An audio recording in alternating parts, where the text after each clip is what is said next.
Context and first event. In the sultry, jazz-soaked streets of New Orleans during the 1980s, the city was alive with culture, music, and an unrestrained vibrancy that drew dreamers and drifters alike. Bourbon Street buzzed with a hypnotic blend of neon lights, saxophone riffs flowing from dimly lit bars, and laughter spilling out into the humid night air. It was a place where stories were constantly written, some of joy, others of heartbreak. But in March 1980, New Orleans witnessed the birth of a tale that would horrify and captivate the nation for years to come. A gruesome discovery shattered the city's carefree allure, leaving an indelible sordid mark on its history. Early one quiet morning, the normally cheerful routine of a man walking his dog took a sinister turn. As he strolled through a desolate alleyway behind Bourbon Street, his curious terrier began pulling insistently toward a shadowy corner. What the man initially mistook for a bundle of discarded clothes quickly revealed itself to be something far more sinister, a human body, mutilated and displayed with macabre precision. The victim, later identified as Clara Hathaway, a young aspiring violinist with a promising future, had been brutally murdered under inexplicable circumstances. Her body, cold and lifeless, had been deliberately arranged, a grotesque sculpture of human fragility and chilling mastery. Vital organs had been meticulously removed and bizarrely repositioned within her. This disturbing touch indicated a profound level of anatomical knowledge, leading investigators to suspect a killer with professional surgical skills. Disturbingly, her pale skin bore faint impressions of intricate floral designs, blooming like twisted shadows of life on the canvas of death. One particular tulip-shaped imprint on her inner wrist sparked endless speculation in the media, earning the case its chilling nickname, the Purple Tulip.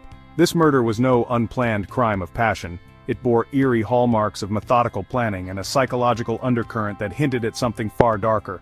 An obsession, perhaps, or a twisted form of artistic expression. The calm, deliberate ruthlessness with which the crime was carried out sent shivers down the spines of even the most seasoned law enforcement officials.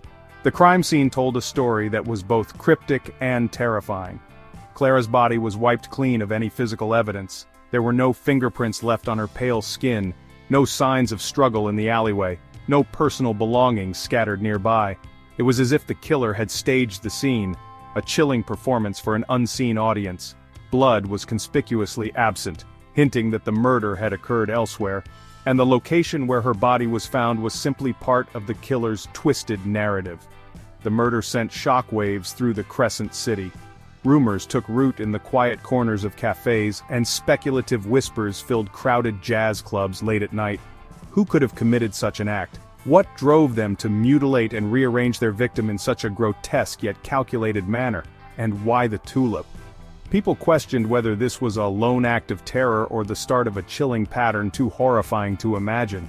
Media outlets were quick to sensationalize the story, painting the streets of New Orleans as a haunting backdrop for this unsolved crime. Scholars, psychologists, and profilers began weighing in on the case, adding another layer of fascination and fear. The Purple Tulip became more than a mere tragedy. It became a symbol of the inexplicable evil that could fester behind even the most charming facades. As a city celebrated for its resilience and vibrancy, New Orleans found itself grappling with the darker shadows of its world-famous streets. Beneath the lively tempo of jazz, a mournful undercurrent now ran through the city, a chilling reminder of the fragility of life and the horrors lurking just out of sight. The life of the victim. Clara Hathaway was born on a chilly November morning in 1955 in Davenport, Iowa. She was the second child of middle-class parents, Samuel and Eleanor Hathaway. Samuel worked as a machinist in a local factory, while Eleanor, ever the optimist despite their modest circumstances, stayed home to care for Clara and her two younger siblings, Alice and Ben. From the very beginning, Clara stood out. A girl with striking auburn curls, hazel eyes that seemed to hold a million secrets, and a soft, melodious speaking voice that hinted at her natural musicality. Clara's love for music blossomed early. As a little girl, she would often sit by the old upright piano in their living room tapping out notes while her father hummed along. But her heart belonged to the violin. On her 8th birthday, she received a battered but functional second-hand violin, a gift that cemented her dream of one day performing on great stages. She practiced relentlessly, the melancholic hum of her violin filling their modest home. Her music provided an escape not only for Clara but for her family, who found solace in her melodies during the tough times. Life was not always kind. When Clara was 10, her father walked out, leaving Eleanor to pick up the shattered pieces.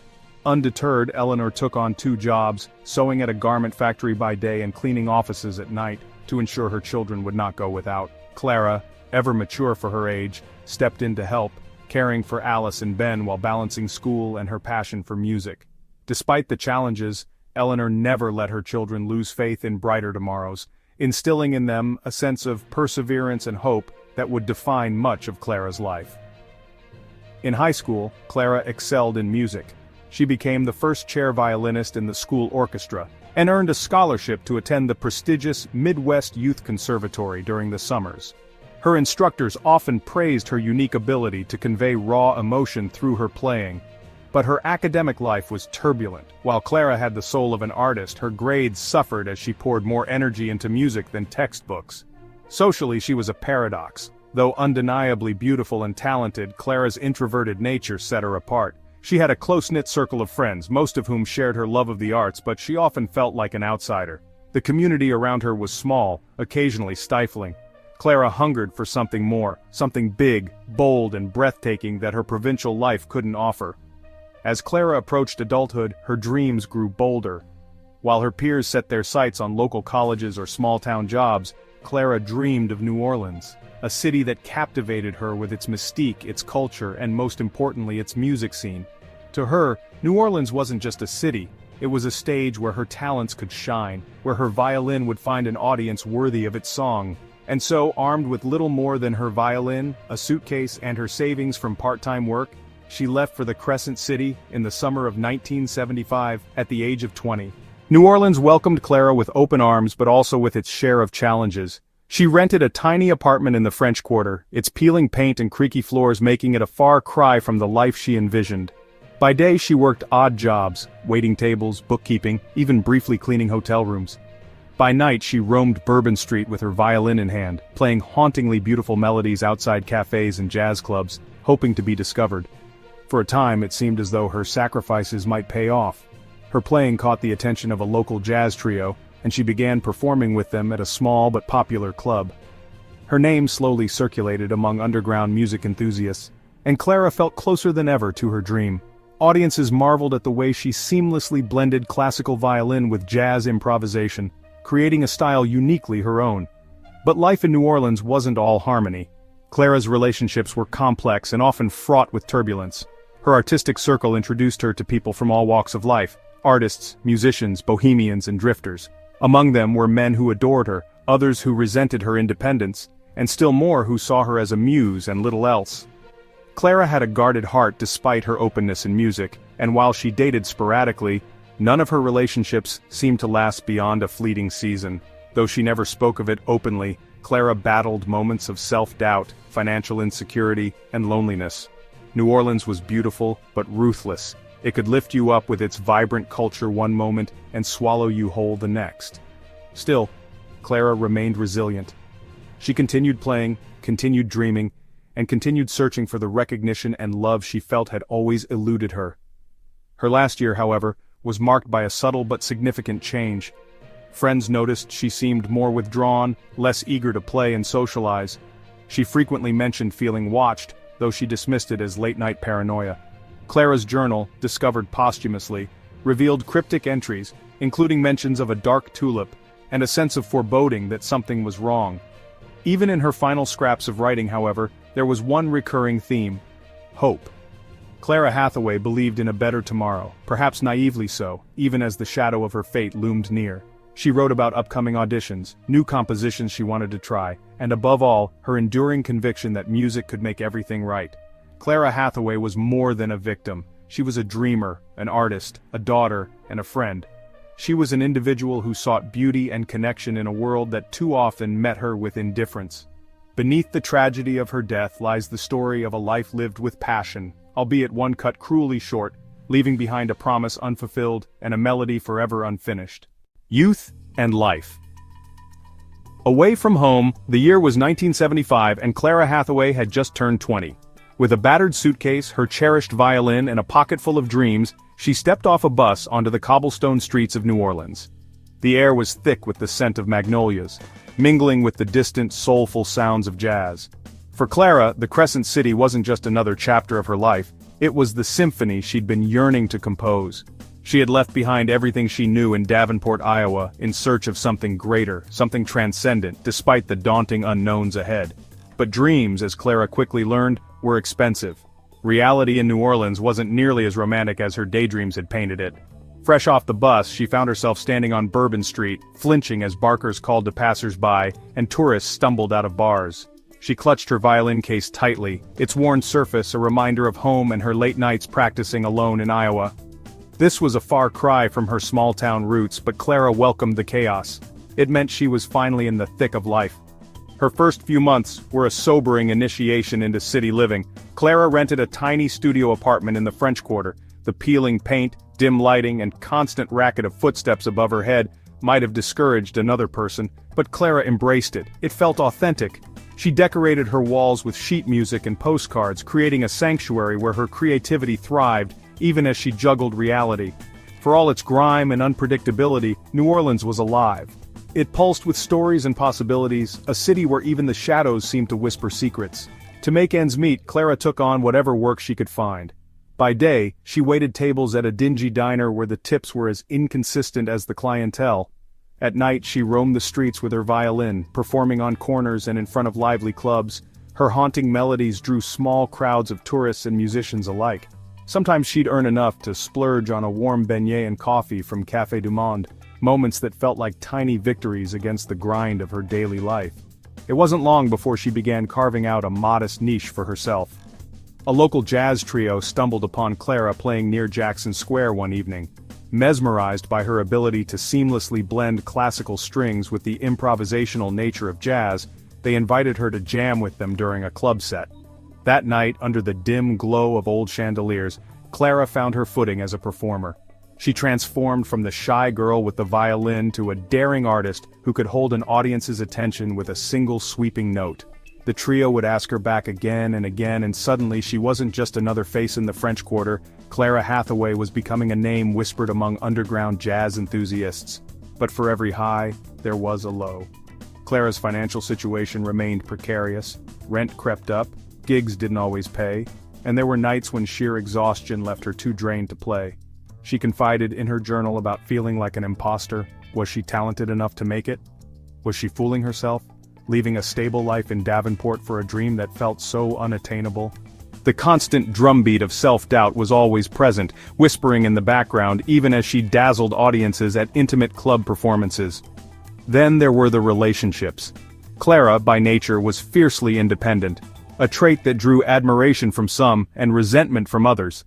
The men in New Orleans' artistic community saw her as a muse, someone who added color to their own canvases. Her brilliance on the violin magnetized people, but it also created tension. Her unwillingness to compromise her ambition quickly alienated those who didn't respect her boundaries.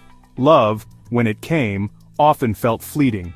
Clara had a soft spot for fellow dreamers, actors, painters, musicians, but these romances rarely lasted past a season. They were either too lost in their own struggles or unwilling to provide the stability Clara secretly craved. "I play for them," she once wrote in her journal, "but no one plays for me." Still, she fought to remain hopeful. Clara often wrote of her love for New Orleans and its duality, a city of light and dark, beauty and chaos, rhythm and dissonance. She adored the quiet mornings spent in the square, practicing her violin as curious early risers stopped to listen. The applause she earned from strangers felt more sincere than the words of any former lover. But New Orleans wasn't without its perils. Late-night walks home were often shadowed by danger. Clara started carrying pepper spray after a terrifying encounter with a drunk patron who had followed her from a gig. For all its challenges and complexities, Clara loved New Orleans fiercely. "The music here," she scribbled in one margin of her journal, "it feels alive, like it breathes with the people." She believed New Orleans was molding her into a stronger artist, even if the process threatened to break her along the way. Yet, as the years wore on, traces of disenchantment began to creep into her writing. In one entry she mentioned an unsettling feeling of being watched. She chalked it up to paranoia, the byproduct of late nights spent alone.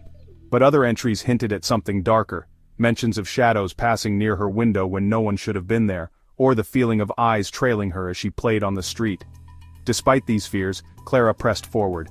She couldn't let go of her dream, not now that she was so close to making it real. Her final months were a mix of hope and sadness.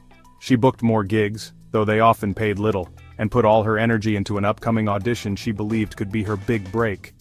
But her friends noticed a change. She grew quieter, her once bright eyes clouded with worry. She stopped taking certain regular routes home, opting to double back or stay out late at bars, surrounded by strangers. She confessed to one friend she felt like someone was waiting for her to mess up. No one could have suspected these haunting premonitions were more than just Clara's mind trying to process the toll of her struggles. She carried on with a brave face, hoping the future would offer her the spotlight she craved.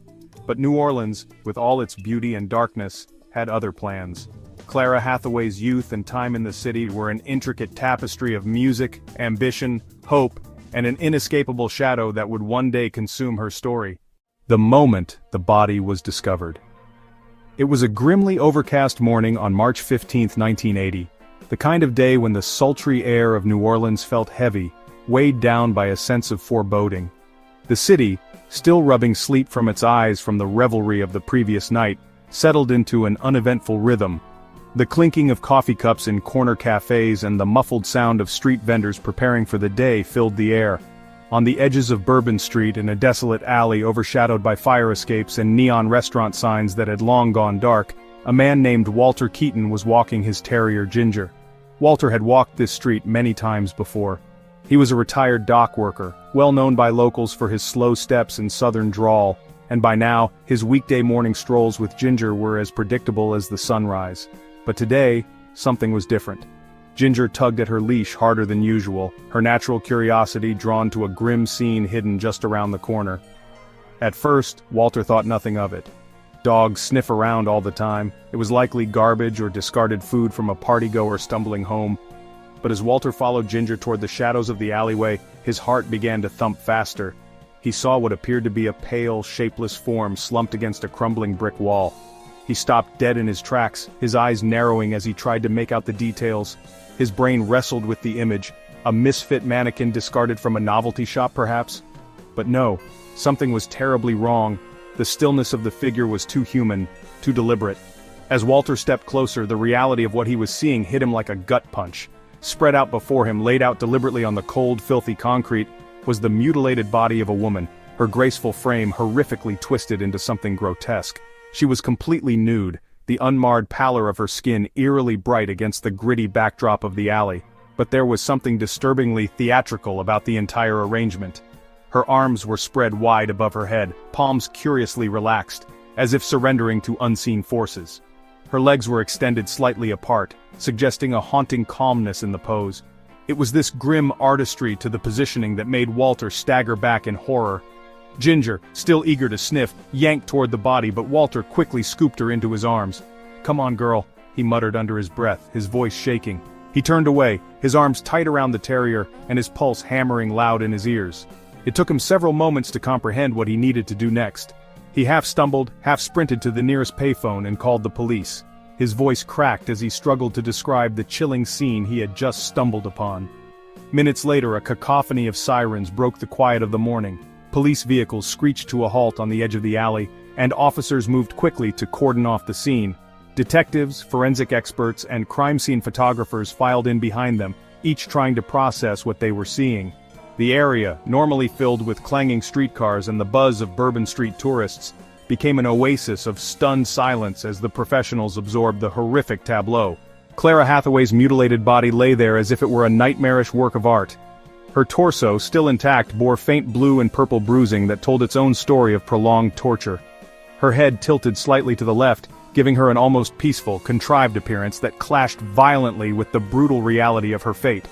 But the most disturbing detail, and the one that left seasoned officers visibly pale, was the floral imprint on her body. From a distance it could have been mistaken for a tattoo or ornate decoration, but closer inspection revealed something far more bizarre. Faint impressions of intricate floral designs pressed cruelly into her flesh. The most prominent among them, a tulip-like shape carved lightly into her inner wrist, seemed to simultaneously mock and intrigue the investigators. "God, they washed her," whispered one officer, his voice nearly inaudible. Clara's body was unnervingly clean, completely devoid of physical evidence that could lead to her killer. There wasn't a single fingerprint or strand of hair to be found. Investigators would later theorize that her body had been meticulously scrubbed post-mortem, her blood drained elsewhere to ensure the scene remained staggeringly devoid of the usual grotesque mess associated with such crimes. But the cleanliness only added to the horror. This was not the work of an amateur. Whoever did this had skills, patience, and crucially, a twisted desire for control. The absence of blood at the scene told an even more chilling story. It was clear that her murder hadn't occurred there in the alley. Clara had been killed, dissected, and presented posthumously, her killer carefully choosing this unassuming location just behind the flashing neon facades of Bourbon Street. A deliberate move to ensure maximum visibility once the body was discovered. It wasn't the act of someone trying to hide their crime. No, this was a message, a horrifying public display meant to evoke fear, fascination, and obsession in equal measure. Within hours, the news spread, neighborhoods whispered, bars and jazz clubs were abuzz with stifled conversations about the gruesome discovery. New Orleans, a city known for its vibrancy and resilience, suddenly found itself grappling with the unimaginable. This wasn't just the loss of a young woman, it was an invasion, a desecration of the city's very soul. Detective Miles Cartwright, a seasoned investigator with 2 decades on the force, arrived later that morning. He surveyed the scene with a practiced but weary eye while chewing the end of an unlit cigar. This wasn't his first homicide, but something about this case felt different. The deliberate arrangements, the surgical precision, it all screamed of a killer who wasn't finished yet. As journalists began gathering at the perimeter of the crime scene, flashes of cameras punctuated the humid air. The press had already coined a nickname. "The Purple Tulip," blared one reporter's radio broadcast. The phrase, plucked from the markings on Clara's lifeless wrist, would haunt the city for years to come. The initial investigation. The discovery of Clara Hathaway's body immediately set off a vigorous but chaotic investigation. Detectives descended on the crime scene like moths to a flame, their grim expressions shadowed by the neon remnants of Bourbon Street's nightlife. The case wasn't just another unsolved tragedy, it was becoming a media spectacle, the kind of crime that demanded answers and stoked public fear. For the New Orleans Police Department, the stakes were high. The haunting precision of Clara's murder left officers uneasy and out of their depth. This wasn't a random act of violence, this was methodical, almost surgical. This was a game, and they were playing against a killer shrouded in mystery. Heading the investigation was Detective Miles Cartwright, a seasoned officer with over 20 years on the force. Gruff, deliberate, and haunted by the ghosts of too many sleepless nights, Miles had seen it all, or so he thought. The sheer brutality and intricacy of Clara's murder sent chills even down his otherwise ironclad spine. With an unlit cigar permanently clenched between his teeth, a symbol of a vice he'd long ago quit, Miles began orchestrating what would become one of the most perplexing criminal investigations in the city's history. The crime scene offered little in the way of leads. Clara's body, eerily clean and devoid of blood, defeated the forensic team's best efforts. There was no murder weapon, no discernible DNA, not even a stray hair or smudge of dirt beyond what contamination already existed in the grimy alleyway. The killer's precision bordered on obsessive, leaving not a trace of themselves behind. One rookie officer muttered under his breath that it felt like the killer was mocking them, as though daring the department to unravel the meticulously staged nightmare. The first step was retracing Clara's last known hours. Friends, colleagues, and neighbors, all were brought in for questioning as detectives sought to piece together the final movements of the young violinist. Witnesses recalled seeing Clara the evening before her body was discovered, performing on the corner of Chartres and Ursuline. It was a location she frequented, her haunting violin melodies regularly drawing small clusters of tourists and locals alike.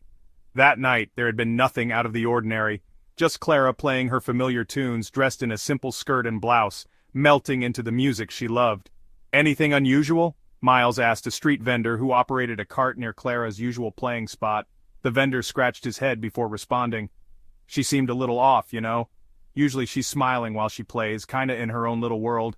But last night, she kept looking around like she was worried about something. Can't say more than that, though. She packed up earlier than usual."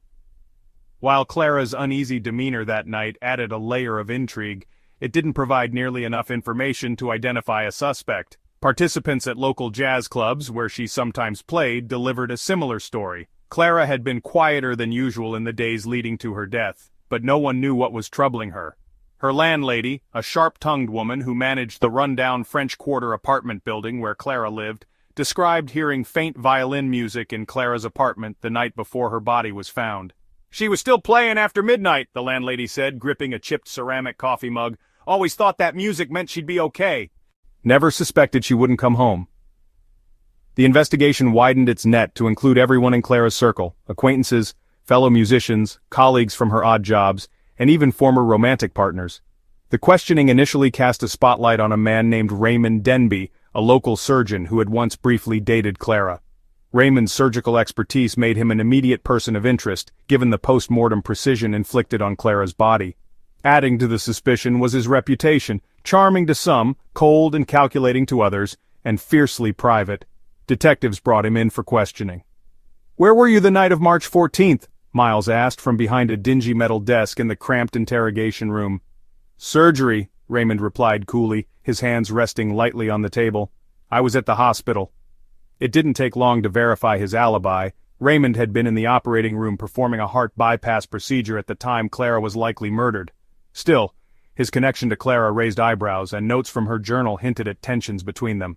One line in her journal read, "Ray knows how to find the cracks in people. I'm starting to see them in myself." The statement sent shivers up Miles's spine, but wasn't enough to hold Raymond further. Meanwhile, Clara's journal provided investigators with another thread to pull. Among the cryptic entries about her performances, ambition, and loneliness were mentions of a peculiar watcher. "Felt him behind me again," one entry read. "Am I going crazy, or does someone know me better than I think? The tulips showing up feel like a joke I'm not in on." The cryptic reference to tulips, coupled with the floral imprint on her body, suggested a chilling pattern, though its origins evaded the entire team. Did Clara have a stalker? Was this someone she knew working out an obsessive fantasy? Leads scrawled hurriedly onto notepads only led to more questions. Pressure mounted. The media had latched onto the story with fervor, splashing Clara's delicate features and the gruesome details of her murder across every headline.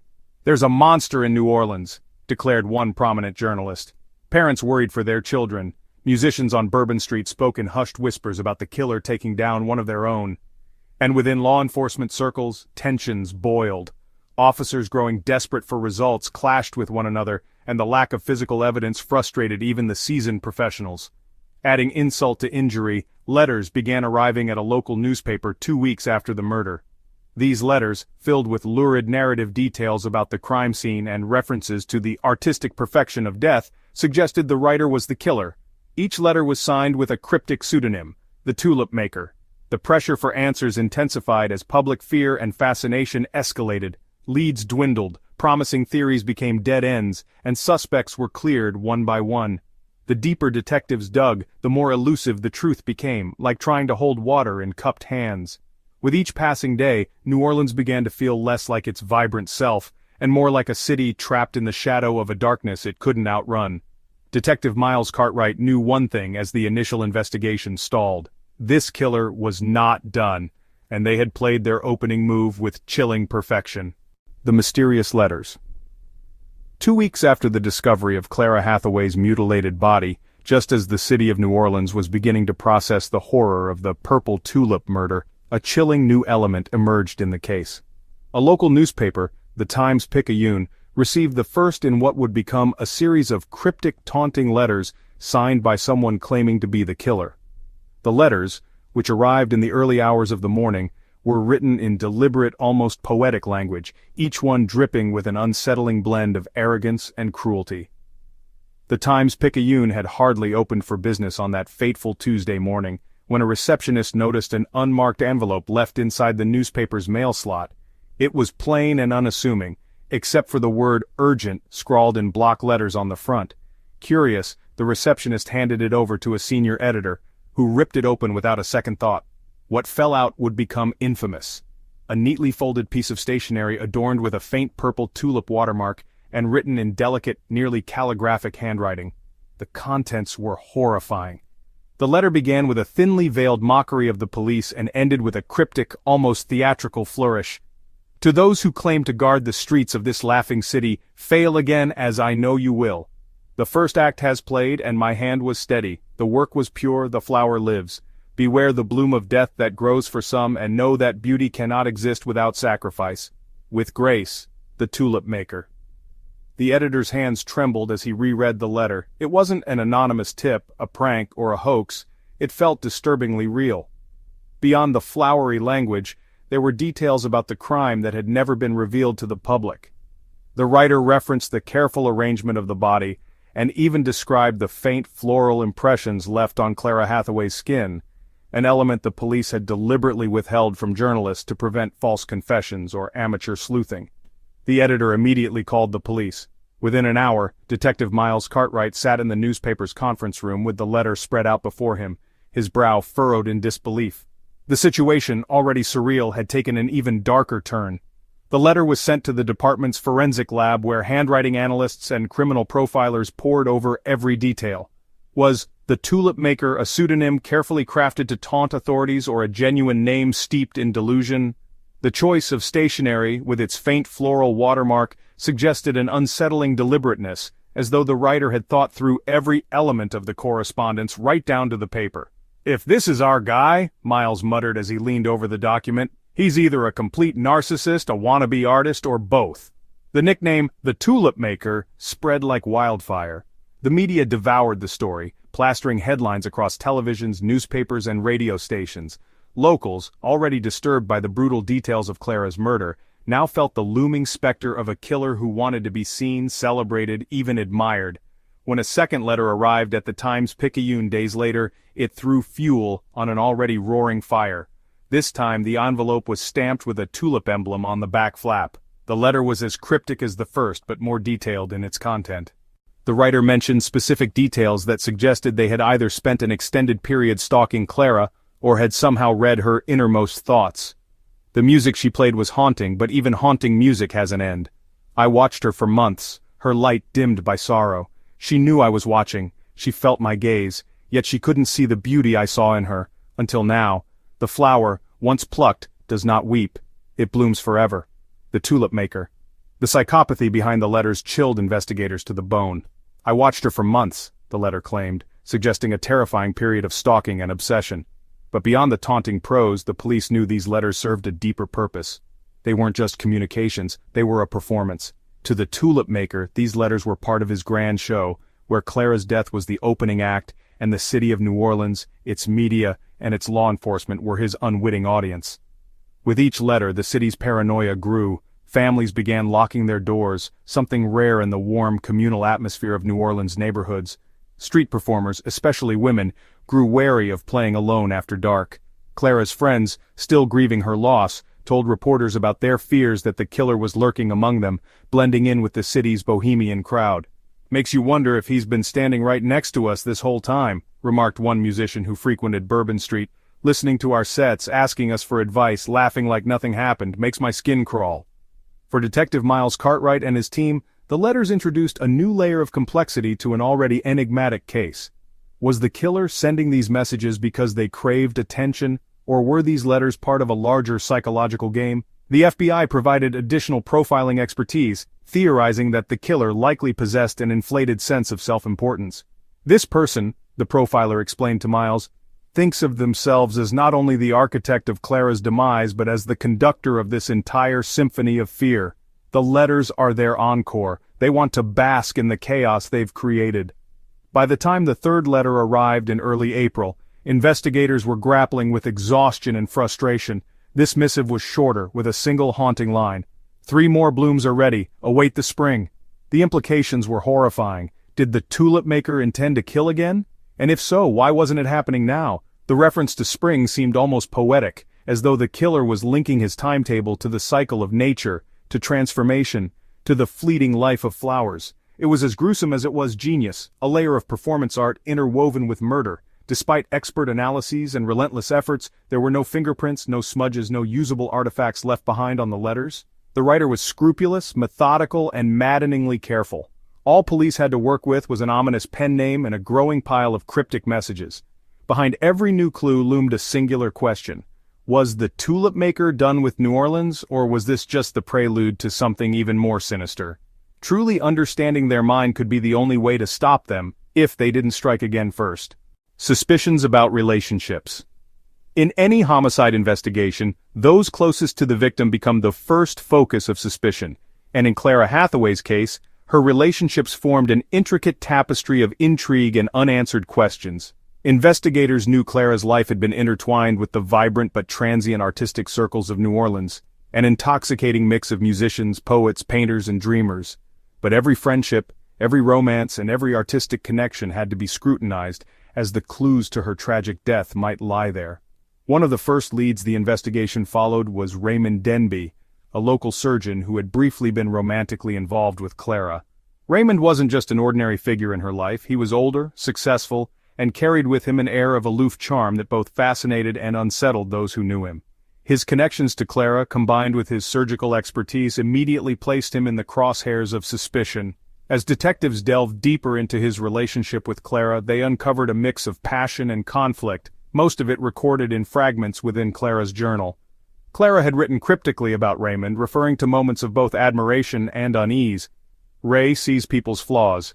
He studies them like a puzzle he wants to solve. Sometimes it feels like he sees too much. To investigators, this notation wasn't just poetic musings. It sounded like the voice of a woman who had been under psychological pressure. What was less clear was whether Raymond's demeanor was a reflection of true malevolence or merely the cold, analytical nature of his profession. Detective Miles Cartwright personally questioned Raymond in one of the most intense early interrogations of the case. The surgeon, dressed impeccably in a gray suit and maintaining an unshakable confidence, sat opposite the detective in the interrogation room. "Where were you the night of March 14th?" Miles asked. "Performing surgery at the hospital," Raymond replied without hesitation, his voice measured and calm. He even offered the names of colleagues who could confirm his alibi, and confirm it they did, down to the minute. Raymond had been in the operating room performing a bypass surgery at the precise time Clara's life was likely being drained in some unknown, unspeakable location. Yet, something about Raymond lingered in Miles's mind. Though he was cleared of being near Clara at the time of her death, his potential influence over her life, including her fears and doubts, remained unsettling. Clara's journal also hinted at their volatile connection. "He challenges me, pushes me, but sometimes I think he enjoys watching me flinch." While Raymond's involvement in the murder itself seemed improbable, the investigators weren't ready to entirely dismiss him. Was there more underneath his calm exterior? Had he inadvertently driven Clara into the orbit of someone even darker? But Raymond wasn't the only person of interest in Clara's life. Beyond her romantic entanglements, the close-knit bohemian community of New Orleans cast a wide net of potential suspects. Friends, colleagues, and fleeting acquaintances could all, in some way, hold the key to understanding who she really was, and who might have wanted to harm her. Among the names that emerged during interviews was that of Nate Galloway, a jazz saxophonist with whom Clara was known to have shared both a musical and personal connection. Nate, a charismatic performer often described as the life of the party, had been one of Clara's earliest friends when she arrived in New Orleans. They had performed together in the same jazz trio for over a year, and for a time, sparks of romance seemed to flare between the two artists. Friends recalled moments of playfulness between Clara and Nate, their duets in a crowded bar, the matching calluses on their hands from long practice hours, and their laughter echoing through the French Quarter late at night. Yet, as time wore on, their personal bond appeared to sour. Clara had reportedly told friends she felt Nate's personality outshined hers, leaving little room for her own spotlight. She mentioned once that Nate made her feel small, said a mutual friend of the late violinist, like her talent was just an ornament to his performance. When questioned by detectives, Nate was visibly shaken by the news of Clara's death. "Man, we had our ups and downs, but I loved Clara," he said, his voice barely able to mask his emotions. "She was untouchable, you know? Like, no matter how hard this city got, she never lost her class. She didn't deserve what happened to her." Nate's alibi for the night of March 14th checked out as well. He had been playing a paid gig across town until well past midnight, with club owners and fellow musicians vouching for his presence.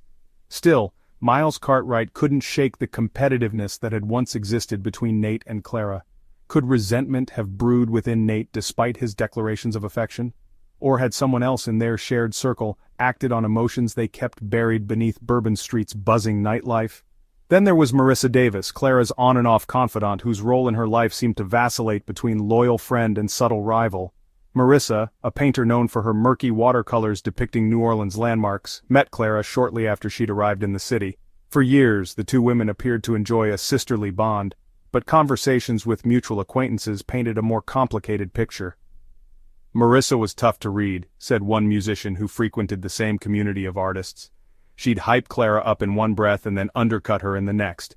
I think she was jealous, not of Clara herself but of her music. Like, deep down, Marissa wanted to shine the way Clara did. When detectives interviewed Marissa, she appeared cooperative but visibly distressed. She claimed she last saw Clara at a coffee shop 2 days before the murder. She was acting weird, Marissa recalled, like someone was following her or waiting for her around every corner. I told her to come crash at my place for a while, but she just kind of laughed it off like she always did.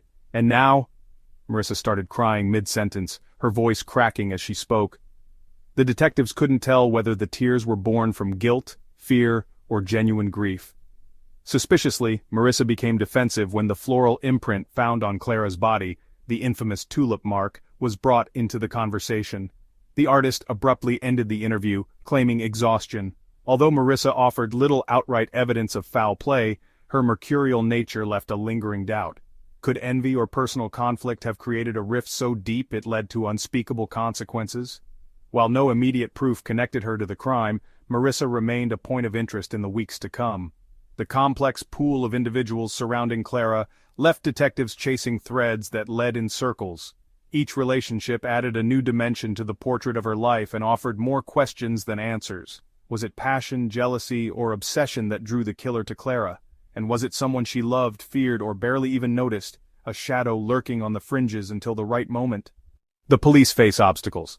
The hunt for Clara Hathaway's killer was supposed to be a battle of wits, a cat-and-mouse chase that would end with a heroic capture. But as days turned to weeks, and then to months, it became painfully clear to the New Orleans Police Department this was no ordinary investigation.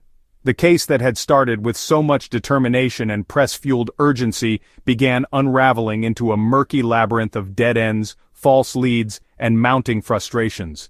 The brilliance of the killer wasn't just in the gruesome nature of the crime, it was in their ability to stay invisible, a ghost moving silently through the city while leaving the police floundering in the dark.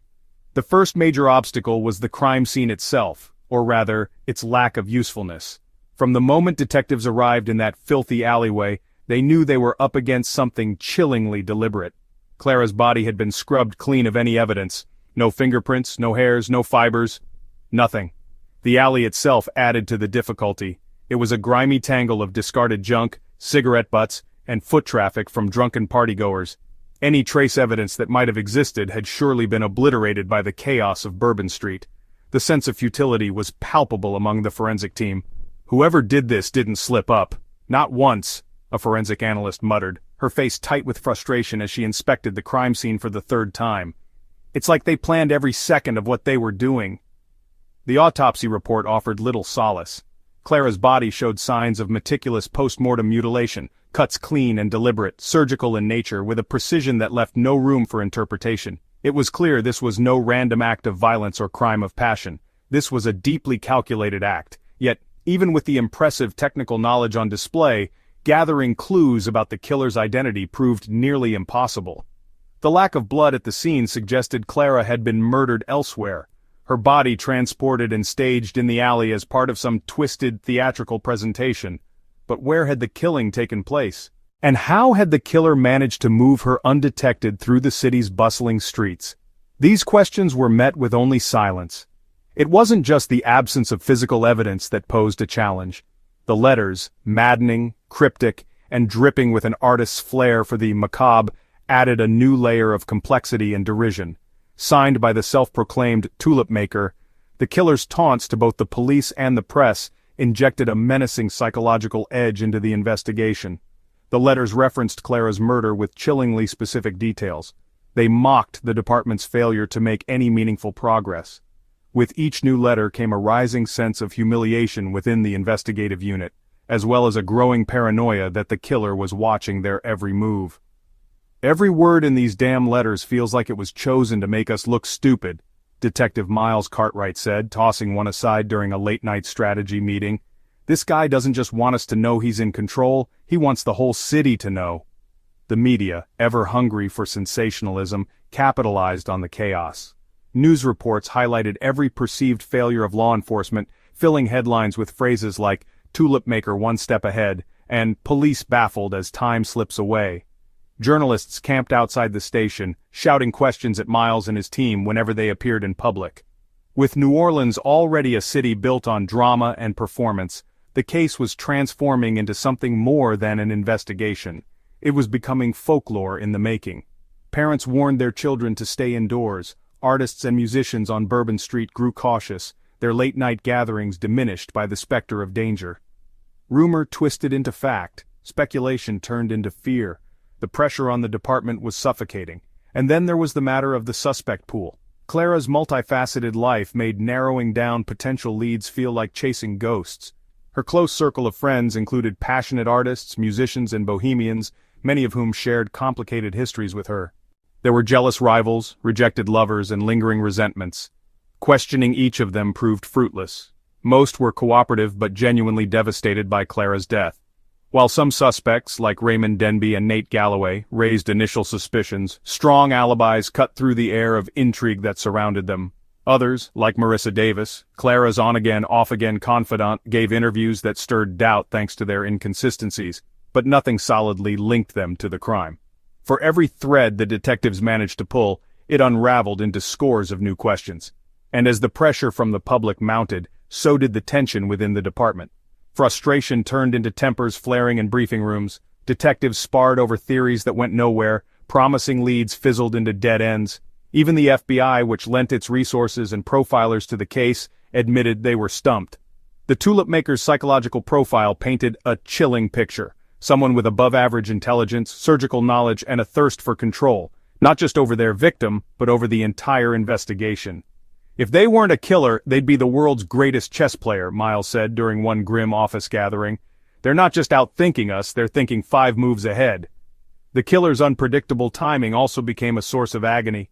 While the letters teased future killings, "3 more blooms are ready," one line read. No new murders followed in the immediate weeks and months after Clara's death. Instead, the city waited in limbo, unable to discern whether the tulip maker's promises were idle threats or the blueprint for something far more destructive. This lull, while outwardly a relief, caused a unique torment for law enforcement. They had no obvious way to catch momentum. Without a second murder to compare the details, they were left spinning their wheels, reviewing the same stale evidence and coming no closer to progress. Adding to their woes was a parade of false confessions. As news of the tulip maker's macabre sophistication spread, individuals seeking fame or notoriety began stepping forward, claiming responsibility for the crime. Every confession had to be investigated, and each one ultimately proved to be a waste of already precious resources. One man, a self-proclaimed artist, even appeared in front of reporters, claiming he had left the tulip design on Clara's wrist as a form of divine expression. The confession unraveled within hours after investigators confirmed he was out of state when Clara was killed.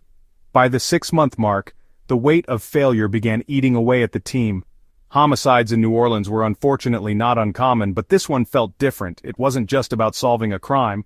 What had happened to Clara felt personal, like the killer wasn't just toying with the city, they were taunting the spirit of New Orleans itself.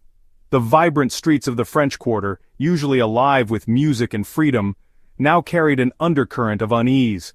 Every closed case file, every missed opportunity, felt like a testament to the tulip maker's genius and the department's inability to rise to the challenge. By late 1980, the investigation hit an unofficial standstill. The tulip maker's letters stopped arriving, and no new murders related to the case were uncovered. The trail was cold, and no amount of retracing steps seemed to reignite it. Miles Cartwright, now battered by exhaustion and self-doubt, found himself staring at the same haunting photographs of Clara Hathaway over and over again late at night, chasing answers that refused to appear. "She deserved better than this," he muttered one evening, flicking off his desk lamp in a station that had grown unnervingly silent. New Orleans had the uncanny ability to absorb tragedy and keep moving, its streets still alive with music, its residents determined to persevere. But beneath the mirage of resilience, the case of the purple tulip remained a deep wound, a reminder of the darkness that could lurk just out of sight, even in the city's brightest corners. A man claims to be the killer. By May 1980, nearly 2 months after Clara Hathaway's murder, tension in New Orleans was a palpable force. The case of the tulip maker had seeped into every shadow of the city, dominating headlines, gossip, and most importantly, police strategy meetings. It was a case that felt suffocatingly close to a breakthrough, yet maddeningly distant from a resolution. And then, like a match strike in the dark, a man walked into the police station and claimed to be the killer. He identified himself as Gregory Stokes, a wiry man in his mid-30s with hollow cheeks and wild, darting eyes that seemed incapable of focusing on the same point for more than a moment. He walked into the station on a hot, humid afternoon, wearing clothes that hung off his frame like they belonged to a man twice his size. His voice was low and uneven as he stated with deliberate slowness to the desk sergeant, "I'm your guy. I'm the tulip maker." The declaration electrified the station. Detective Miles Cartwright, who had been poring over case files in another room, hurried to take charge of the situation. He surveyed Gregory with practiced suspicion as the man sat slumped in the cold metal chair of the interrogation room. His posture was casual but jittery, his hands fidgeting compulsively, snapping his knuckles as though he was fine-tuning an invisible orchestra. Miles crouched slightly to meet Gregory's erratic gaze. "So, you're saying you killed Clara Hathaway," he said bluntly, letting the weight of the accusation hang in the air. Gregory smiled, an unnerving gesture that exposed his uneven teeth. "Yes, detective, I killed her. I planned it. The whole thing." His voice cracked slightly, but his tone carried a strange kind of pride. "I turned her into something beautiful. I gave her meaning." The confession sent a cold ripple through the room. Miles exchanged a glance with his partner, who stood silently in the corner, his arms folded tightly across his chest. But as they continued questioning Gregory, that initial spark of hope began to falter under the weight of nagging doubts. "I watched her for months," Gregory began, leaning forward eagerly. "The music she played, it called to me. That violin, it was like a voice only I could hear. I knew she was waiting for me. Everything was aligned."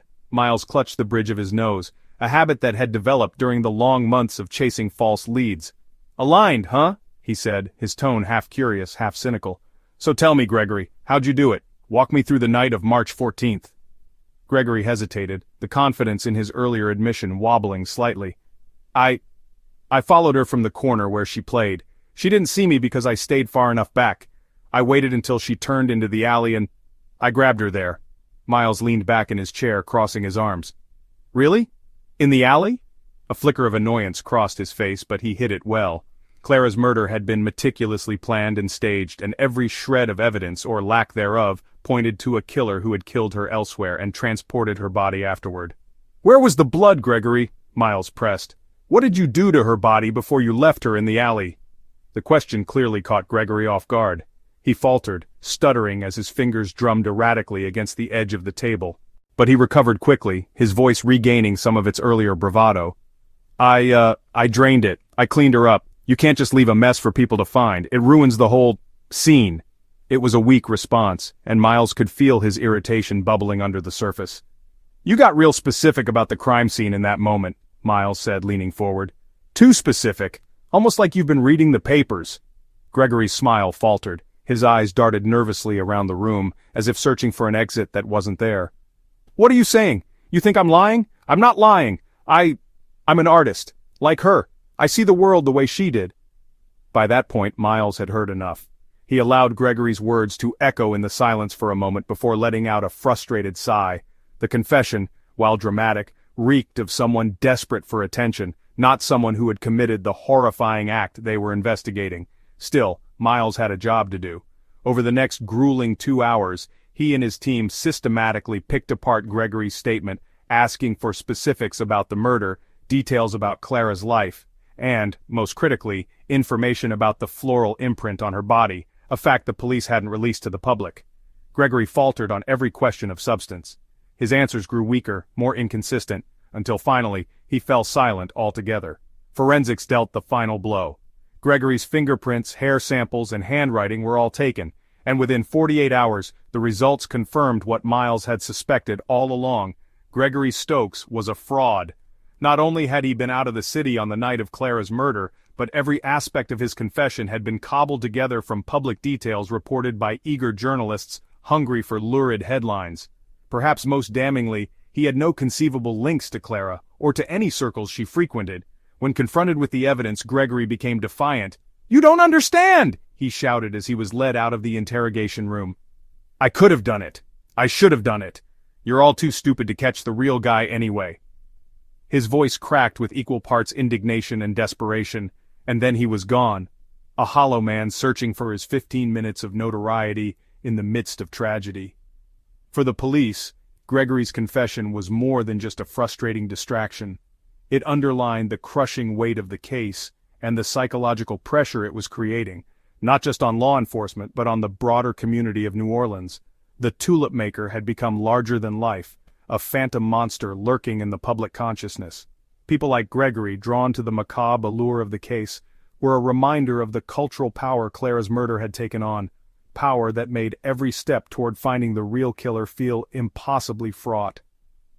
As Miles sat in his office that evening, staring at the mass of photographs and post-it notes that had consumed his desk, he felt the unshakable pull of exhaustion and helplessness. The confession, though fake, reminded him of the real stakes. Somewhere out there the real tulip maker was still moving silently, waiting, hidden among the noises and lights of the city, and every moment they weren't caught was a moment New Orleans remained haunted by the specter of their evil. The strange psychological nuances. As the investigation dragged on with no concrete suspect in custody, the team of detectives began to realize that they weren't merely chasing a killer, they were chasing a mind. An intricate, alien mind that operated along its own twisted, precise logic. The so-called tulip maker had turned Clara Hathaway's death into a chilling work of macabre art, one that left not just the police but the entire city bewildered. To understand this killer, law enforcement needed more than evidence. They needed insight into the warped psychology driving this deeply intricate crime.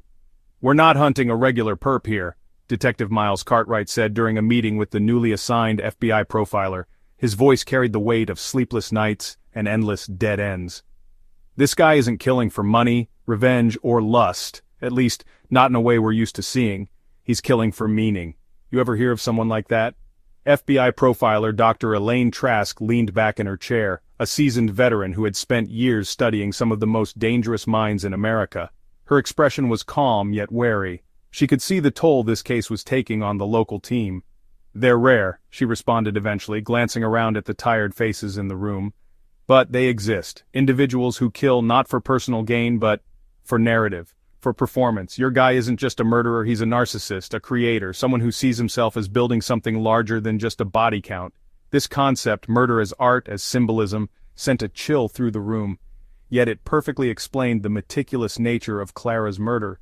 From the unfathomable post-mortem mutilation of her body to the strange floral imprints on her skin, it was clear this was the work of someone who saw themselves as an artist, not a monster. For the tulip maker, Clara had not been a victim. She had been a canvas, the floral psychology, a symbol of control.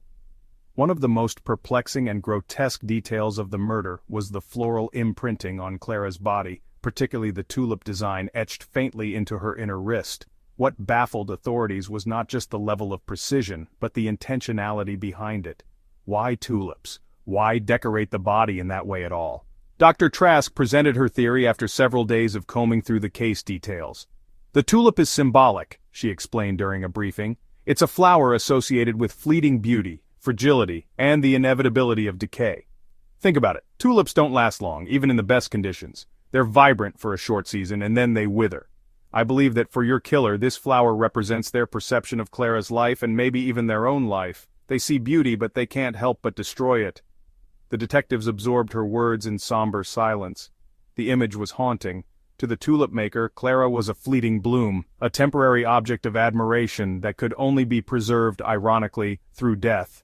This idea of preserving beauty through destruction hinted at an obsessive need for control, as though the killer had to strip Clara of her agency to truly own her.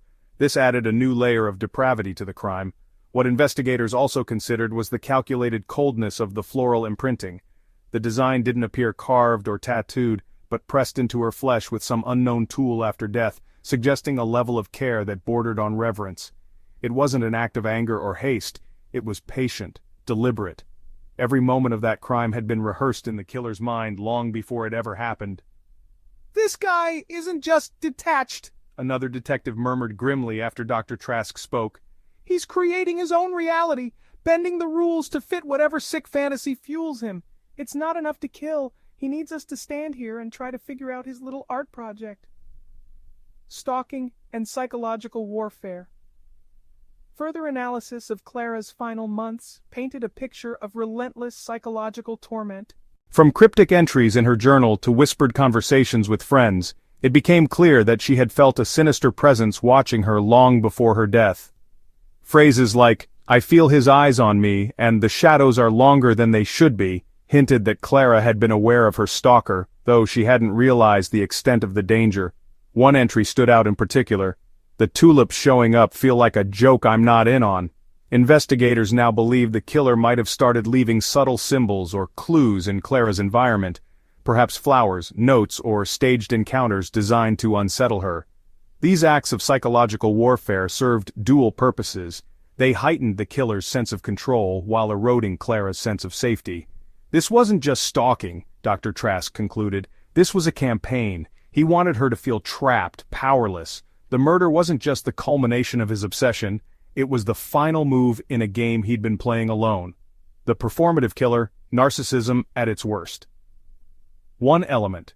Tying all of this together was the killer's desperate need for attention.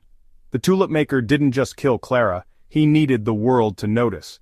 From the staged arrangement of her mutilated body to the disturbing letters sent to the press, his actions screamed for recognition. "People like this exist on the edge of delusion and ego," Dr. Trask explained to Miles in a late-night conversation. "They don't just want to commit the perfect murder, they want you to admire it. They want you to chase them, talk about them, fear them. They're writing a story, and they've cast the rest of us as characters in it." This need for recognition was most apparent in the letters, dripping with poetic arrogance. The line, "Beauty cannot exist without sacrifice," had stuck with both police and journalists alike. A chilling assertion that Clara's life was, in the killer's eyes, a necessary offering for something greater. "It's like he wants to be famous," Miles said, exhaustion growing thick in his voice. "But not Hollywood famous, some kind of underground legend, a name people use in whispers and nightmares." Dr. Trask nodded grimly. "And until you catch him, that's exactly what he'll be. A killer lost in fantasy." Perhaps the most unnerving takeaway from the psychological analysis was the sheer detachment from reality exhibited by the tulip maker. Whoever they were, they saw themselves not as a criminal but as an artist. They had elevated their crime to an absurd moral or philosophical plane, justifying their actions in a way no rational person could grasp. This detachment wasn't just dangerous, it was nearly impossible to predict. The FBI profiler described the killer's likely mindset as a solitary echo chamber. With no close friends or support groups, the tulip maker could operate entirely within their own twisted framework of logic, feeding their ego without questioning their actions. "What's worse is, this kind of mind doesn't stop," Dr. Trask warned. "They might take breaks between murders, sometimes long ones, but their need to control, to create, to dominate psychologically, it doesn't just disappear, it's only a question of when they act again." A city on edge. For New Orleans, the psychological depth of the case added another layer of fear. This wasn't an impulsive killing or a random tragedy. The tulip maker represented something more intangible, a force that thrived in the shadows of the city. Street performers, artists, and musicians began to look over their shoulders. Regular residents locked their doors earlier, their usual sense of community shattered by the knowledge that someone out there was playing games with their lives. For Miles and his team, uncovering the tulip maker's fractured psyche wasn't just an academic exercise, it was their last hope of catching a killer who seemed to be 2 steps ahead. The final suspects. By late summer of 1980, the investigation into Clara Hathaway's murder had reached a desperate point, teetering on the edge of stagnation. With weeks pouring into months and public pressure mounting, Detective Miles Cartwright clung to the slim hope that the answer was still within reach. The flashes of insight had grown fewer and farther between, but one thing remained clear. This case would not be solved without untangling the web of relationships, rivalries, and hidden motives that surrounded Clara's life. And so the focus narrowed onto the final circle of suspects, those whose proximity to Clara offered both answers and lies. Marissa Davis, the shadowed confidant. Marissa Davis had been an object of curiosity early in the investigation, and for good reason. The friendship she shared with Clara Hathaway was as complicated as it was close. Marissa, a painter who captured the haunting shadows of New Orleans in muted watercolors, had been one of Clara's most trusted confidants, or so it seemed on the surface. Friends characterized their bond as sisterly, but investigators soon uncovered subtle cracks beneath the veneer. Witnesses described moments of tension that hovered between playful rivalry and something deeper. In their shared circle of artists and musicians, Marissa was known for her sharp tongue and a jealousy that sometimes sidled too close to resentment. Clara was rising, her violin performances gaining traction in the underground jazz world, while Marissa's career plateaued in a sea of half-sold paintings and poorly attended exhibits. It wasn't hard to imagine how bitterness could have taken root. Marissa had this thing with Clara. They were always comparing notes, explained a mutual friend. Clara would tell her about gigs and Marissa would shrug it off, pretending like it didn't matter. But you'd see it in her face, like she wanted that spotlight too. When detectives brought Marissa in for further questioning, her responses did little to settle the unease surrounding her. She sat stiffly, her arms folded defensively, as she retold her last known interaction with Clara. "I saw her 2 days before she died," Marissa said, her voice barely audible. "At the coffee shop on Dauphine. She seemed edgy, you know, kept saying she felt like someone was following her. I told her she could crash at my place if she wanted." Marissa paused, her expression tightening into something unreadable. "She laughed it off like always, said she was just tired. You have no idea how much I wish she'd stayed." But her demeanor shifted when detectives pressed her on Clara's complaints about feeling watched, or about the curious mention of tulips in Clara's journal. "I don't know anything about flowers," Marissa snapped, the guarded professionalism cracking into irritation. "Do I look like someone who lurks around giving people tulips? I'm just trying to help you figure this thing out. Do I need a lawyer?" Miles studied Marissa carefully, feeling the tension spool tighter with each word. Was her frustration grief poorly disguised, or was it guilt? There was something about Marissa, her unwillingness to explain minor inconsistencies in her story, her defensive hostility, that kept her in their crosshairs. Yet for all her irritability, there was no physical evidence tying her to the murder. Had she been deeply envious of Clara? Certainly, but was envy enough to commit such unimaginable violence? Without concrete proof, the questions that surrounded Marissa Davis remained maddeningly unanswered. Nate Galloway, the saxophonist with sharp edges.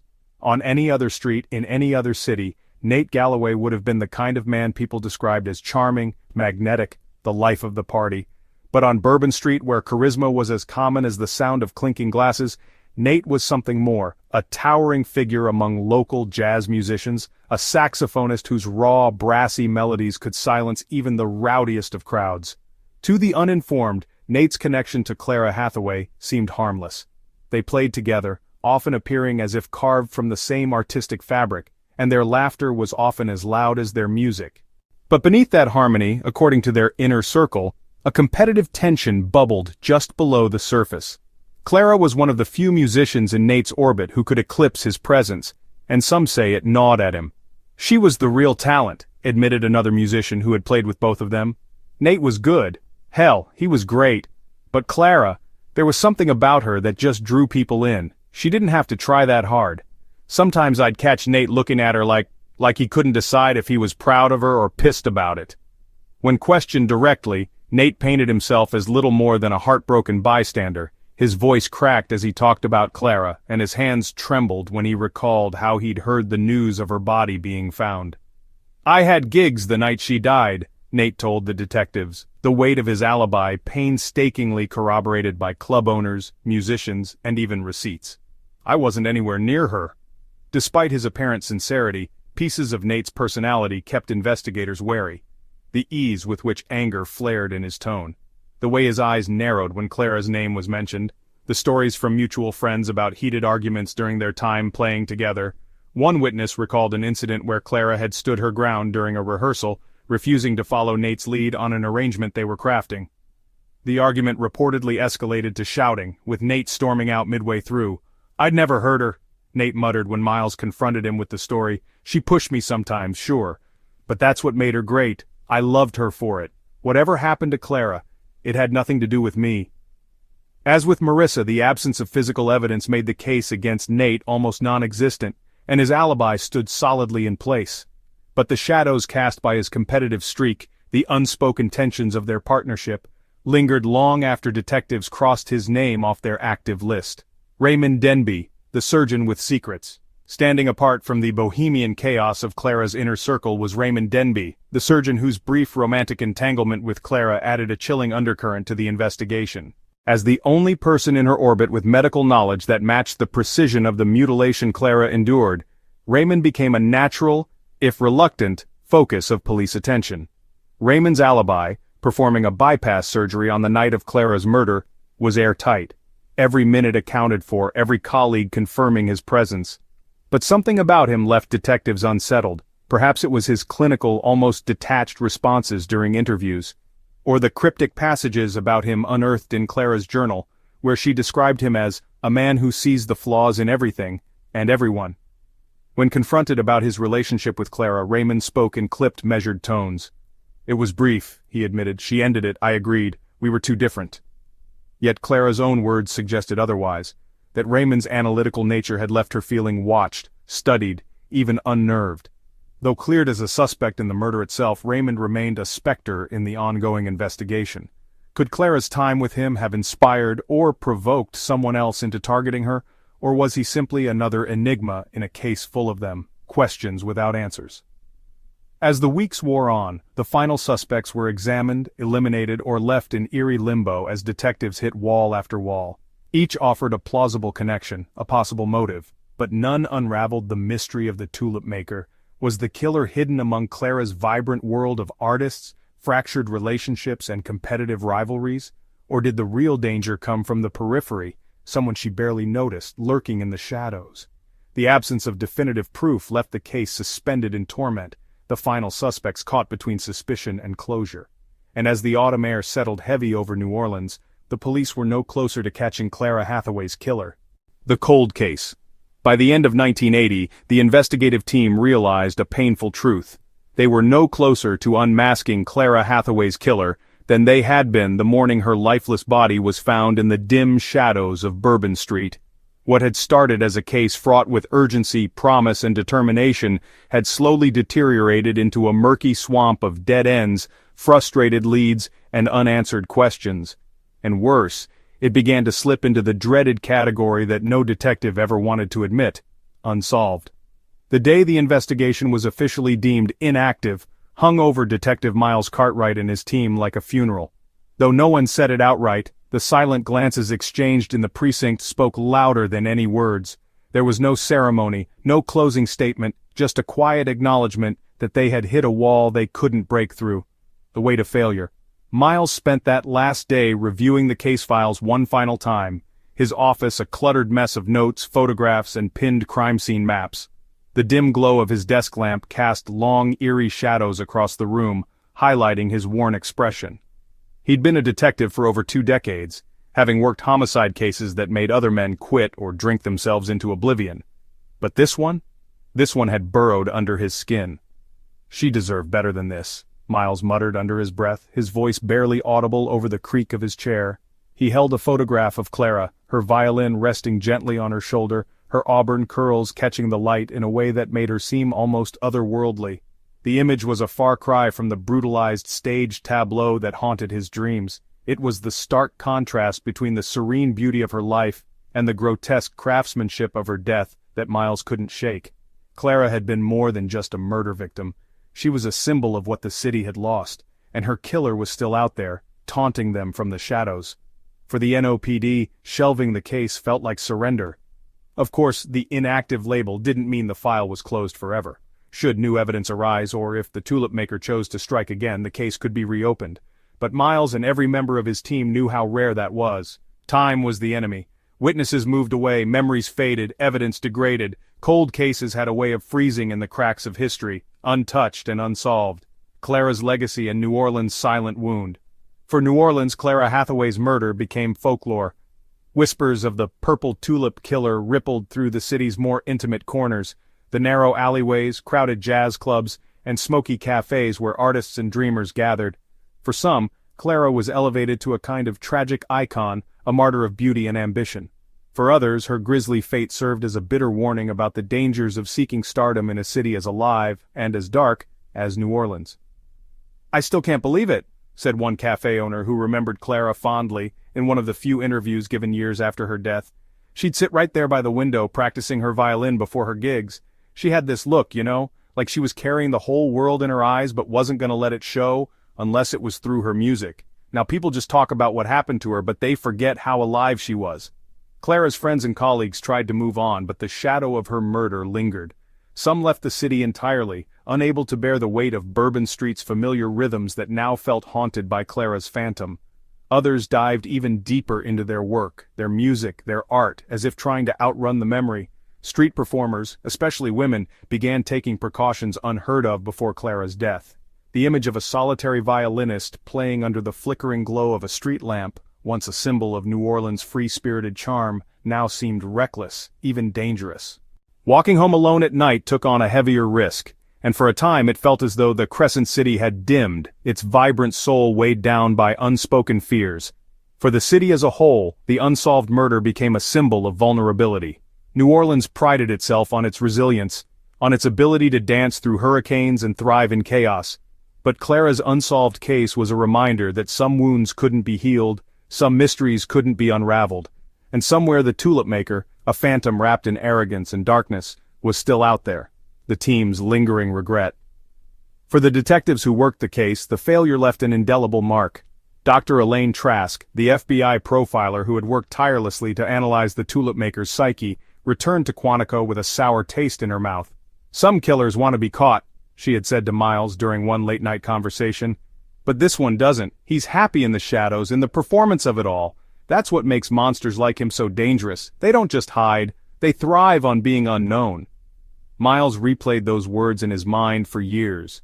It wasn't just the fact that the tulip maker hadn't been caught, it was that they had perfectly executed their crime, leaving no trail, no slip-up, nothing to cling to. It was the kind of failure that didn't just bruise a detective's ego. It carved itself into your very bones. Even the younger detectives on the team who'd once approached the case with an almost naive determination left it with a newfound cynicism. The experience aged them. Homicide wasn't just about solving puzzles, they realized. Sometimes it was about accepting that the answers might never come. For Miles, retirement loomed closer after the case stalled. He stayed on the job for a few more years, but there was always an unspoken cloud hanging over him, a mix of guilt and frustration that he couldn't shake.